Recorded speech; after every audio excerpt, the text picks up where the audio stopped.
ತುಮಕೂರು ಜಿಲ್ಲೆ MLA ಅವರು DK Shivakumar ಅವರ ಸೆಡ್ಡು ಫಸ್ಟ್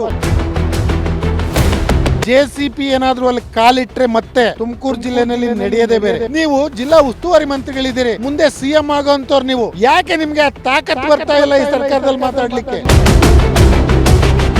ತುಮಕೂರಿಗೆ ಅಭಿವೃದ್ಧಿ, ಕೈಗಾರಿಕಾ ಅಭಿವೃದ್ಧಿ ಅವಶ್ಯಕತೆ ಇದೆ. ತುಮಕೂರಿಗೆ ಯುವಕರಿಗೆ ಉದ್ಯೋಗದ ಅವಶ್ಯಕತೆ ಇದೆ. ತುಮಕೂರಿಗೆ ರೈತರ ಮಾರುಕಟ್ಟೆ ಅವಶ್ಯಕತೆ ಇದೆ. ತುಮಕೂರಿಗೆ ಇವತ್ತು ಸ್ಟೋರೇಜಿನ ಅವಶ್ಯಕತೆ ಇದೆ ರೈತರಿಗೆ. ಇವತ್ತು DK ಶಿವಕುಮಾರ್ ಅವರು ತುಮಕೂರು ಜಿಲ್ಲೆಯಲ್ಲಿ ಲಾಬಿ ಮಾಡಿ ಲಿಂಕ್ ಕೆನಲ್ ಮಾಡ್ಲಿಕ್ಕೆ ಹೊರಟಿದ್ದಾರೆ. ಎಲ್ಲ ಒಂದ್ ಕಡೆ ಎದುರು ಬಿಟ್ಟಿದ್ದಾರೆ ಅವರು ಅಂತ ಅನ್ಸುತ್ತೆ DK ಶಿವಕುಮಾರ್. ಕಾಂಗ್ರೆಸ್ ನಲ್ಲಿ ಇರ್ತಕ್ಕಂಥ ಮಂತ್ರಿಗಳು ಯಾರು ಕೂಡ ಸಾರ್ವಜನಿಕರ ಪರ ಇಲ್ಲ. ತುಮಕೂರನ್ನ ಬೆಂಗಳೂರು ಉತ್ತರ ಜಿಲ್ಲೆಯನ್ನಾಗಿ ಮಾಡುತ್ತೇವೆ ಅಂತ ಹೇಳ್ಬಿಟ್ಟು ಪರಮೇಶ್ವರ್ ಅವರು ಒಂದು ಪ್ರಸ್ತಾಪನೆಯನ್ನ ಮಾಡಿದ್ರು. ಅದೇ ರೀತಿ ತುಮಕೂರಿಗರು ಅದ್ರ ಬಗ್ಗೆ ತುಂಬ ಕೆಂಡಾಮಂಡಲವಾಗಿದ್ರು. ನಮಗೆ ತುಮಕೂರನ್ನ ಹೆಸರೇ ಇರಲಿ, ಯಾವುದೇ ಕಾರಣಕ್ಕೂ ಬೆಂಗಳೂರು ಉತ್ತರ ಆಗೋದು ಬೇಡ ಅಂತ ಹೇಳಿದ್ರು. ಇದೀಗ ನಮ್ಮ ಜೊತೆ BJP ಮುಖಂಡರಾದಂಥ BJP ರಾಜ್ಯ ಉಪಾಧ್ಯಕ್ಷರಾದಂಥ ಬ್ಯಾಟ್ರಂಗೇಗೌಡಿದ್ರೆ ಅವ್ರನ್ನ ಮಾತಾಡಿಸ್ತಾ ಹೋಗೋಣ. ಈ ವಿಚಾರದ ಬಗ್ಗೆ ಅವ್ರೇನು ಹೇಳ್ತಾರೆ ಕೇಳೋಣ ಬನ್ನಿ.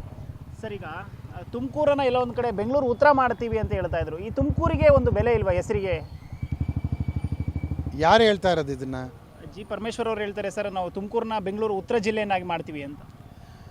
ಬಹುಶಃ G ಪರಮೇಶ್ವರ್ ಅವರು ಭಾಳ ತಿಳುವಳಿಕೆವಸ್ತರು ಮತ್ತು ಸಭ್ಯ ರಾಜಕಾರಣಿ ಅಂತ ನಾನಾದರೂ ಭಾವಿಸಿದ್ದೀನಿ. G ಪರಮೇಶ್ವರ್ ಅವರು ಇಂಥ ಚರ್ಚೆಗಳನ್ನು ಫಸ್ಟ್ ಬಿಡಲಿ. G ಪರಮೇಶ್ವರ್ ಅವರು ಮಾಡಬೇಕಾಗಿರೋ ಚರ್ಚೆ ತುಂಬ ಇದೆ. ತುಮಕೂರು ಜಿಲ್ಲೆಯಲ್ಲಿ ನೀರಾವರಿ ಸಮಸ್ಯೆ ಆಗ್ತಾ ಇದೆ, ರೈತರು ರೊಚ್ಚಿಗೆದ್ದಿದ್ದಾರೆ, ಸಮಸ್ಯೆ ಆಗ್ತಾ ಇದೆ. ಇವತ್ತು DK ಶಿವಕುಮಾರ್ ಅವರು ತುಮಕೂರು ಜಿಲ್ಲೆಯಲ್ಲಿ ಲಾಬಿ ಮಾಡಿ ಲಿಂಕ್ ಕೆನಲ್ ಮಾಡಲಿಕ್ಕೆ ಹೊರಟಿದ್ದಾರೆ. ಇವ್ರದೇ ಜಿಲ್ಲೆ, ಇವರೇ ಉಸ್ತುವಾರಿ ಮಂತ್ರಿಗಳು, ಇವ್ರದ್ದು ಇದೇ ಜಿಲ್ಲೆಯಲ್ಲಿ ಶಾಸಕರಿದ್ದಾರೆ. ಅದನ್ನು ತಡೆಯುವಂಥ ಪ್ರಯತ್ನ ಮಾಡಲಿ. ತುಮಕೂರನ್ನು ಹೆಸರು ಬದಲಾಯಿಸಿ ಏನಾಗಿದೆ? ತುಮಕೂರಿಗೆ ಯಾರಿಗಾದ್ರೂ ಒತ್ತುತ್ತಾ ಇದೆಯಾ? ತುಮಕೂರ್ದು ಅದರದೇ ಆದಂಥ ಹಿನ್ನೆಲೆ ಇದೆ. ತುಮಕೂರು ಅಂತಂದರೆ ತುಂಬೆ ನಾಡು, ಟುಮುಕಿ, ಇಂಥ ಐತಿಹಾಸಿಕ ಹಿನ್ನೆಲೆ ಇದೆ. ನಮಗೆ ಯಾವ ಹೆಸರು ಬದಲಾಯಿಸೋದು ಬೇಡ. ಬೆಂಗಳೂರು ನೀವು ಮಾಡಬೇಕಂತಾದರೆ ನಿಮ್ಗೆ ಅಷ್ಟೇ ಅಭಿವೃದ್ಧಿ ಬಗ್ಗೆ ಕಾಳಜಿ ಇದ್ದರೆ ಬಹುಶಃ ಕರ್ನಾಟಕನ ಹೆಸರು ತೆಗೆದುಬಿಟ್ಟು ಬೆಂಗಳೂರು ಅಂತ ಮಾಡಿಬಿಡಿ. ಇಡೀ ಬೆಂಗಳೂರು, ಇಡೀ ರಾಜ್ಯನ ಅಭಿವೃದ್ಧಿಪಡಿಸ್ಬೋದು ನೀವು. ಇಂಥ ಚರ್ಚೆ ಎಲ್ಲ ದಯಮಾಡಿ ಈ ಸರ್ಕಾರದ ಮಂತ್ರಿಗಳು, ಈ ಸರ್ಕಾರದ ಮುಖಂಡರು ಬಿಡಬೇಕು. ಯಾಕೆ ಅಂತಂದರೆ ಇವತ್ತು ತುಮಕೂರು ಅನ್ನೋಂಥದ್ದು ಬೆಂಗಳೂರಿಗೆ ಕೂಗಳತೆಯ ದೂರದಲ್ಲಿದೆ. ತುಮಕೂರಿಗೆ ಅಭಿವೃದ್ಧಿ, ಕೈಗಾರಿಕಾ ಅಭಿವೃದ್ಧಿ ಅವಶ್ಯಕತೆ ಇದೆ. ತುಮಕೂರಿಗೆ ಯುವಕರಿಗೆ ಉದ್ಯೋಗದ ಅವಶ್ಯಕತೆ ಇದೆ. ತುಮಕೂರಿಗೆ ರೈತರ ಮಾರುಕಟ್ಟೆ ಅವಶ್ಯಕತೆ ಇದೆ. ತುಮಕೂರಿಗೆ ಇವತ್ತು ಸ್ಟೋರೇಜಿನ ಅವಶ್ಯಕತೆ ಇದೆ ರೈತರಿಗೆ. ಅದ್ರ ಬಗ್ಗೆ ಚರ್ಚೆ ಮಾಡಲಿ G ಪರಮೇಶ್ವರ್ ಅವರು. G ಪರಮೇಶ್ವರ್ ಅವರು ಶಿಕ್ಷಣವನ್ನು ಹೇಗೆ ಕೊಡಬೇಕು ಬಡ ಮಕ್ಕಳಿಗೆ ಅನ್ನೋದನ್ನು ಆಲೋಚನೆ ಮಾಡಲಿ. ಆಸ್ಪತ್ರೆ ಅಭಿವೃದ್ಧಿ ಮಾಡಲಿ, ಕೈಗಾರಿಕೆ ಅಭಿವೃದ್ಧಿ ಮಾಡಲಿ. ಅದು ಬಿಟ್ಬಿಟ್ಟು ಈ ಚರ್ಚೆಯನ್ನು ಯಾಕೆ ಮಾಡ್ತಾ ಇದ್ದಾರೆ ನನಗಂತೂ ಅರ್ಥ ಆಗ್ತಿಲ್ಲ. ಹಾಗೆ ಹೇಳ್ತಾರೆ ತುಮಕೂರು ಬೆಂಗಳೂರು ಉತ್ತರ ಆದರೆ ಅಭಿವೃದ್ಧಿ ಆಗುತ್ತೆ ಜಾಸ್ತಿ ಇನ್ನೂ ಅಂತ ಹೇಳಿ. ನೋಡಿ, ಇದು ತುಮಕೂರು ಅನ್ನೋಂಥದ್ದು ಬೆಂಗಳೂರಾದರೆ ಇವ್ರದ್ದೊಂದು ತಪ್ಪು ಕಲ್ಪನೆ ಇದೆ. ಒಳ್ಳೆ ರಿಯಲ್ ಎಸ್ಟೇಟ್ಗಳನ್ನು ತಂದುಬಿಡ್ಬೋದು ಇಲ್ಲಿ ಅಂತೇಳಿ, ರಿಯಲ್ ಎಸ್ಟೇಟ್ ದಂಧೆ ಮಾಡ್ಬೋದು ಅಂತೇಳಿ. ಅಷ್ಟು ಬಿಟ್ಟರೆ ಬೆಂಗಳೂರು ಮಾಡಿ ಇನ್ನೇನಾಗುತ್ತೆ?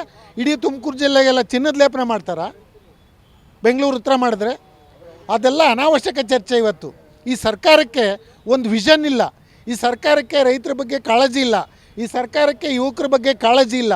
ಈ ಸರ್ಕಾರಕ್ಕೆ ಕೆಲಸಕ್ಕೆ ಬಾರದೇ ಇರತಕ್ಕಂಥ ಇಂಥ ಯೋಜನೆಗಳನ್ನು ಪ್ರಸ್ತಾಪ ಮಾಡಿ ಮತ್ತು ವಿಷಯವನ್ನು ಡೈವರ್ಟ್ ಮಾಡೋದ್ರಲ್ಲಿ ನಿಶ್ಚಯಮ್ರಿ ಇವರು. ನಾನು ಇವತ್ತು ಕೂಡ ಡಾಕ್ಟರ್ G ಪರಮೇಶ್ವರ್ ಅವರಿಗೆ ವಿನಂತಿ ಮಾಡ್ತೇನೆ, ನೀವು ಜಿಲ್ಲಾ ಉಸ್ತುವಾರಿ ಮಂತ್ರಿಗಳಿದ್ದೀರಿ, ಮುಂದೆ CM ಆಗೋವಂಥವ್ರು ನೀವು. ಯಾಕೆ ನಿಮಗೆ ಉಪಮುಖ್ಯಮಂತ್ರಿ ಆಗಿದ್ದವ್ರು ನೀವು ಹೋಮ್ ಮಿನಿಸ್ಟರ್ ಆಗಿರೋರು, ಯಾಕೆ ನಿಮಗೆ ತಾಕತ್ತು ಬರ್ತಾ ಇಲ್ಲ ಈ ಸರ್ಕಾರದಲ್ಲಿ ಮಾತಾಡಲಿಕ್ಕೆ? ಈ ರಾಜ್ಯದಲ್ಲಿ 5 ಜನ ಅಧಿಕಾರಿಗಳನ್ನ ಸಸ್ಪೆಂಡ್ ಮಾಡಿದ್ರಲ್ಲ, ನಿಮ್ಮನ್ನು ಕೇಳಿದಾರಾ ಪೊಲೀಸ್ ಅಧಿಕಾರಿಗಳನ್ನ? ನಮಗೆ ಸಂದೇಹ ಇದೆ ನಿಮ್ಮನ್ನು ಕನ್ಸಿಡರ್ ಮಾಡಿಲ್ಲ ಅಂತೇಳಿ. ಅಲ್ಲ, ಪರಮೇಶ್ವರ್ ಅವರು ಎಲ್ಲೋ ಒಂದು ಕಡೆ ಸರ್ಕಾರದ ಕೈಗೊಂಬೆ ಆದ್ರ ಅಂತ. ಸಹಜವಾಗಿ ಪರಮೇಶ್ವರ್ ಅವರು ಕೈಗೊಂಬೆಯಾಗ ವ್ಯಕ್ತಿ ಅಲ್ಲ. ಆದರೆ ಈ ಪರಿಸ್ಥಿತಿಯನ್ನು ನಾನು ನೋಡಿದ್ರೆ ಎಲ್ಲ ಒಂದು ಕಡೆ ಎದುರು ಬಿಟ್ಟಿದ್ದಾರೆ ಅವರು ಅಂತ ಅನಿಸುತ್ತೆ. DK ಶಿವಕುಮಾರ್ಗೆ ಎಲ್ಲ ಒಂದು ಕಡೆ ಎದುರು ಬಿಟ್ಟಿದ್ದಾರೆ ಅನಿಸುತ್ತೆ. ಅವ್ರು ಮಾತಾಡ್ತಿಲ್ಲ. ಪರಮೇಶ್ವರ್ ಅವರು ಭಾಳ ಸಜ್ಜನರು, ಭಾಳ ತಿಳುವಳಿಕೆ ಇರೋವಂಥವ್ರು. ಈ DK ಶಿವಕುಮಾರು ಮತ್ತು ಸಿದ್ದರಾಮಯ್ಯ ಅವ್ರನ್ನ ಎದುರಿಸಿಟ್ಕೊಂಡಿದ್ದಾರೆ ಅಂತ ನನಗಾದರೂ ಅನಿಸುತ್ತೆ. ಹಾಗಾಗಿ ಆ ವಿಷಯ ಡೈವರ್ಟ್ ಮಾಡಲಿಕ್ಕೋಸ್ಕರ ಈ ತುಮಕೂರನ್ನು ಬೆಂಗಳೂರು ಮಾಡ್ತೀವಿ, ತುಮಕೂರನ್ನು ಅದನ್ನು ಮಾಡ್ತೀವಿ, ಇದನ್ನು ಮಾಡ್ತೀವಿ ಅಂತಾರೆ. ಪರಮೇಶ್ವರ್ ಅವರು ನಿಜವಾಗ್ಲೂ ಕಾಳಜಿ ಇದ್ದರೆ ಈ ಜಿಲ್ಲೆಯಲ್ಲಿ ಕಿಚ್ಚೆದ್ದು ಉರಿತಾ ಇದೆ ಹೇಮಾವತಿ ಇಶ್ಯೂಸು. ನಿಮಗೆ ಮಂತ್ರಿಗಿರಿ ಉಳಿಯುತ್ತೋ ಉಳಿಯಲು ಗೊತ್ತಿಲ್ಲ G ಪರಮೇಶ್ವರ್ ಅವರೇ. ನಾವೆಲ್ಲ ನಿಮ್ಮ ಜೊತೆಲಿದ್ದೀವಿ, ವಿನಂತಿ ಮಾಡ್ತೀವಿ, ನೀವು ಹೊರಗಡೆ ಬನ್ನಿ ಅಥವಾ ಒಳಗಡೆ ಇರಿ. ನೀವು ಲಿಂಕ್ ಕೆನಲ್ ಕ್ಯಾನ್ಸಲ್ ಮಾಡಿಸಿ. ಇಡೀ ಜಿಲ್ಲೆಯ ಜನ, ಇಡೀ ಜಿಲ್ಲೆಯ ರೈತರು ನಿಮ್ಮನ್ನು ನೆನಪಿಸ್ಕೊಳ್ತಾರೆ. ನೀವು ಯಾಕೆ ಮಾತಾಡ್ತಿಲ್ಲ ಅದ್ರ ಬಗ್ಗೆ? ಯಾಕೆ ಅಧಿಕಾರಿಗಳ ಸಭೆ ಕರಿತಿಲ್ಲ? ಯಾಕೆ ಶಾಸಕರಿಗೆ ಸಭೆ ಕರಿತಾ ಇಲ್ಲ ಆ ವಿಷಯಕ್ಕೆ ಸಂಬಂಧಪಟ್ಟಂತೆ? ಇವತ್ತು ನಮ್ಗೆ ಅನ್ಯಾಯ ಆಗ್ತಾ ಇದೆ. 24.5 TMC ನೀರು ಆ ಚಾನಲ್ಲಾಗ ಇರ್ತದೆ. ನಿಮ್ಮ ಕೈಲಿ 30 TMC ಎರ್ಸೋಕ್ಕಾಗುತ್ತಾ? ಸಾಧ್ಯ ಇದೆಯಾ ಗುರು ಡ್ಯಾಮಿಂದ 30 TMC ತುಮಕೂರು ಜಿಲ್ಲೆಗೆ ಬರಲಿಕ್ಕೆ? ಹೇಳ್ತಾರೆ ಹೇಮಾವತಿ ಲಿಂಕ್ ಕೆನಾಲ್ ನಿಲ್ಲಿಸೋದಿಲ್ಲ, ಕಾಮಗಾರಿ ನಡೆಸ್ತೀವಿ ಅಂತ ಹೇಳ್ತಾರೆ. ಇದು ಜಿಲ್ಲೆಯ ರೈತರು ಮತ್ತು ಜಿಲ್ಲೆಯ ಸಾರ್ವಜನಿಕರ ಪರ ಇಲ್ವಾ ಅಂತ? ಕಾಂಗ್ರೆಸ್ ಯಾವತ್ತೂ ಸಾರ್ವಜನಿಕರ ಪರ ಇಲ್ಲ. ಕಾಂಗ್ರೆಸ್ನಲ್ಲಿರ್ತಕ್ಕಂಥ ಮಂತ್ರಿಗಳು ಯಾರೂ ಕೂಡ ಸಾರ್ವಜನಿಕರ ಪರ ಇಲ್ಲ. ಅವರಿಗೆ ಬೇಕಾಗಿರ್ತಕ್ಕಂಥದ್ದು ಹೇಮಾವತಿ ವಿಷಯ ಏನಿದೆ. ಇವತ್ತು ಹೇಮಾವತಿ ವಿಷಯ ನಡೀತಾ ಇದೆ. DK ಶಿವಕುಮಾರ್ ಅವರು ಪರ್ಸನಲ್ಲಾಗಿ ಏನು ತಗೊಂಡಿದ್ದಾರೆ, ತುಮಕೂರು ಜಿಲ್ಲೆಗೆ ಅನ್ಯಾಯ ಮಾಡಿ ರಾಮನಗರ ಜಿಲ್ಲೆಗೆ ಈ ನೀರನ್ನು ತಗೊಂಡೋಗ್ಬೇಕು ಅಂತಕ್ಕಂಥ ಕೆಟ್ಟ ಭಾವನೆಯಲ್ಲಿ ಏನು ಹೊರಟಿದ್ದಾರೆ. ಆ ಭಾವನೆಗೆ ಜಿ ಪರಮೇಶ್ವರ್ ಅವರು ಎಲ್ಲೋ ಒಂದು ಕಡೆ ಸಾಕಾರ ಮಾಡ್ತಾ ಇದ್ದಾರೆ ಅಂತೇಳಿ ನಮಗೆಲ್ಲ ಬೇಜಾರಾಗಿದೆ. ಜಿ ಪರಮೇಶ್ವರ್ ಅವರು ಭಾಳ ಸಭ್ಯರಿದ್ದಾರೆ. ಅವರು ಈ ವಿಷಯದ ಬಗ್ಗೆ ಸೆಟದು ನಿಲ್ಲಬೇಕು. ನಾವು ಯಾರನ್ನ ವಿರೋಧ ಮಾಡ್ತೀವೋ ವಿರೋಧ ಮಾಡಲ್ವೋ ಗೊತ್ತಿಲ್ಲ.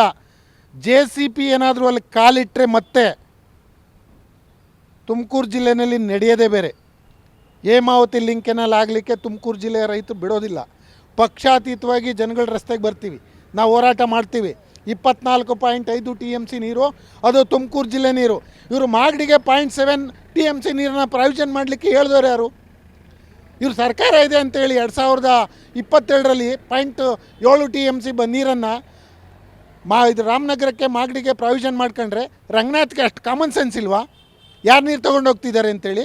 ನೀವು ತುಮಕೂರು ಜಿಲ್ಲೆ MLA ಅಲ್ವಾ ನೀವು? ತುಮಕೂರು ಜಿಲ್ಲೆಯಲ್ಲೇ ಇರೋರು ಅವರು ರೀ ತುಮಕೂರು ಜಿಲ್ಲೆ MLAಗಳಲ್ಲ ಅವರು. DK ಶಿವಕುಮಾರ್ ಅವರ ಸೆಡ್ಡಕ್ಕರು ಫಸ್ಟು ತುಮಕೂರು ಜಿಲ್ಲೆಗೆ ವ್ಯವಹಾರಕ್ಕೆ ಬಂದಿದ್ದಾರೆ ಅಂತ ಭಾವಿಸ್ಬೇಕಾಗ್ತದೆ. ಅವರೇನಾರ ತುಮಕೂರು ಜಿಲ್ಲೆ ಪರವಾಗಿ ನಿಂತ್ಕೊಂಡೇ ಇದ್ದರೆ ವ್ಯವಹಾರಕ್ಕೋಸ್ಕರ ತುಮಕೂರು ಜಿಲ್ಲೆಗೆ ಬಂದಿದ್ದಾರೆ ಅಂತ ನಾನಾದರೂ ಭಾವಿಸ್ತೀನಿ. ರಂಗನಾಥ್ ಅವ್ರಿಗೆ ಈ ಜಿಲ್ಲೆ ಬಗ್ಗೆ ಋಣ ಇದ್ದರೆ, ರಂಗನಾಥ್ ಅವ್ರಿಗೆ ಈ ಜಿಲ್ಲೆ ಬಗ್ಗೆ ಕಾಳಜಿ ಇದ್ದರೆ, ಕುಣಿಗಲ್ಗೆ ನೀರು ಹೋಗಲಿಕ್ಕೆ ಜಿಲ್ಲೆ ಯಾವುದೇ ಪ್ರಜೆಯ ವಿರೋಧ ಇಲ್ಲ. 45.5 TMC ನೀವು ಇದ್ದೀರಾ. ಈ ಚಾನಲ್ಗೆ ತಗೊಂಡೋಗಿ ಯಾಕೆ 3 TMC ನೀರು ಹರಿದಿಲ್ವ ಕುಣಿಗಲ್ಗೆ? ಲೆಕ್ಕ ತಗೊಳ್ಳಿ ಜಿಲ್ಲಾಧಿಕಾರಿಗಳ ಹತ್ರ. ನಿಮಗೆ ಮಾಹಿತಿ ಇಲ್ವಾ ನಿಮಗೆ? DK ಶಿವಕುಮಾರ್ ಮಾತು ಕಟ್ಕೊಂಡು ಬೆಳಗ್ಗೆ ಎದ್ದು ಏನೇನೋ ಸ್ಟೇಟ್ಮೆಂಟ್ ಕೊಡಬೇಡಿ ನೀವು, ಉಪಯೋಗ ಬಾರದೇ ಇರೋದನ್ನು. ತುಮಕೂರು ಜಿಲ್ಲೆ ರೈತರು ಸಹಿಸೋದಿಲ್ಲ, ರಸ್ತೆಗಿಳಿತಾರೆ. ಜಿ ಪರಮೇಶ್ವರ್ಗೆ ಈ ಮೂಲಕ ನಾನು ಹೇಳಲಿಕ್ಕೆ ಇಷ್ಟಪಡ್ತೇನೆ, ನಿಮಗೆ ಒಳ್ಳೆ ಗೌರವ ಇದೆ, ನಮಗೆ ನಿಮ್ಮ ಬಗ್ಗೆ. ಸರ್, ಇದು ಹೇಮಾವತಿ ವಿಚಾರನ ಡೈವರ್ಟ್ ಮಾಡೋದಕ್ಕೆ ಈ ತುಮಕೂರು ಹೆಸರು ಚೇಂಜ್ ಮಾಡೋ ವಿಚಾರನ ಮುನ್ನೆಲೆಗೆ ತಂದ್ರ ಅಂತ? ಯಾವುದೇ ಕಾರಣಕ್ಕೂ ಸಂದೇಹ ಬೇಡ. ಇವತ್ತೇನು ಹೇಮಾವತಿ ಕಿಚ್ಚು ಹತ್ತಿ ಉರಿತಾ ಇದೆ, DK ಶಿವಕುಮಾರ್ ಬೆಳಗ್ಗೆ ಎದ್ದರೆ ತಲೆ ಮೇಲೆ ಕೂತಿದ್ದಾರೆ ತುಮಕೂರು ಜಿಲ್ಲೆ ಕಾಂಗ್ರೆಸ್ MLAಗಳ ಮೇಲೆ. ನೀವು ತಡೀರಿ ಹೋರಾಟವನ್ನು, ನಾವು ನೀರು ತೊಗೊಂಡೋಗ್ಬೇಕು, ನೀವು ತಡೀರಿ ಹೋರಾಟವನ್ನು ಅಂತೇಳಿ ಪರಮೇಶ್ವರ್ ಅವ್ರ ಮೇಲೆ ಒತ್ತಡ ಹಾಕ್ತಿದ್ದಾರೆ. ನನಗನ್ನಿಸ್ತದೆ ಅಂಥ ಪರಮೇಶ್ವರ್ ಅವರು ಬಹುಶಃ ಎದುರೋಗ್ಬಿಟ್ಟಿರಂಗಿದ್ದಾರೆ DK ಶಿವಕುಮಾರ್ ಅವ್ರಿಗೆ. ಆ ಕಾರಣಕ್ಕೋಸ್ಕರ ಏನಾದರೂ ಮಾಡಿ ಈ ವಿಷಯವನ್ನು ಡೈವರ್ಟ್ ಮಾಡಬೇಕು ಅನ್ನೋ ಕಾರಣಕ್ಕೋಸ್ಕರ ತುಮಕೂರು ಜಿಲ್ಲೆ ಬೆಂಗಳೂರು ಉತ್ತರ ಮಾಡ್ತೀವಿ ಅಂತ ಹೇಳ್ತಿದ್ದಾರೆ. ಅದು ಆಗದೇ ಇರೋ ಕೆಲಸ. ನೀವು ಫಸ್ಟು ತುಮಕೂರು ಮಾಡಿ ಫಸ್ಟು, ಆಮೇಲೆ ನೋಡೋಣ. ತುಮಕೂರಿಗೆ ಕೈಗಾರಿಕೆ ತನ್ನಿ, ತುಮಕೂರಿಗೆ ಉದ್ಯೋಗ ಕೊಡಿ, ತುಮಕೂರಿಗೆ ದೊಡ್ಡ ದೊಡ್ಡ ಯೋಜನೆಗಳನ್ನು ತನ್ನಿ. ಆ ಕ್ರೀಡಾಂಗಣ ಸ್ಟೇಡಿಯಂ ತಂದಿದ್ದೀವಿ ಅಂತ ಹೇಳ್ತಾ ಇದ್ದೀರಿ, ಅದನ್ನು ಪ್ರಾರಂಭ ಮಾಡಿ. ಅದನ್ನು ಬಿಟ್ಟು ಕೆಲಸಕ್ಕೆ ಬಾರದೇ ಇರೋ ಚರ್ಚೆಯನ್ನು ಮಾಡಿ ಇನ್ನು 2 ವರ್ಷ ಇದೆ ಟೈಮ್ ಪಾಸ್ ಮಾಡಿ ಮನೆಗೆ ಹೋಗ್ಬೇಡಿ. ಸರ್, ನೋಡಿದ್ರಲ್ಲ ವೀಕ್ಷಕರ, ಇದಾಗಿತ್ತು ಬ್ಯಾಟರಂಗೇಗೌಡ ಅವರ ಮಾತು. ತುಮಕೂರಾಗೇ ಇರಲಿ, ಯಾವುದೇ ಕಾರಣಕ್ಕೂ ನೇಮ್ ಚೇಂಜ್ ಆಗೋದು ಬೇಡ ಅನ್ನೋಂಥದ್ದು ಅವ್ರು ಮಾತಾಗಿರುವಂಥದ್ದು. ಕ್ಯಾಮ್ರಾ ಪರ್ಸನ್ ಸಂಜಯ್ ಜೊತೆ ಪುನೀತ್, ಪ್ರಜಾಶಕ್ತಿ TV, ತುಮಕೂರು.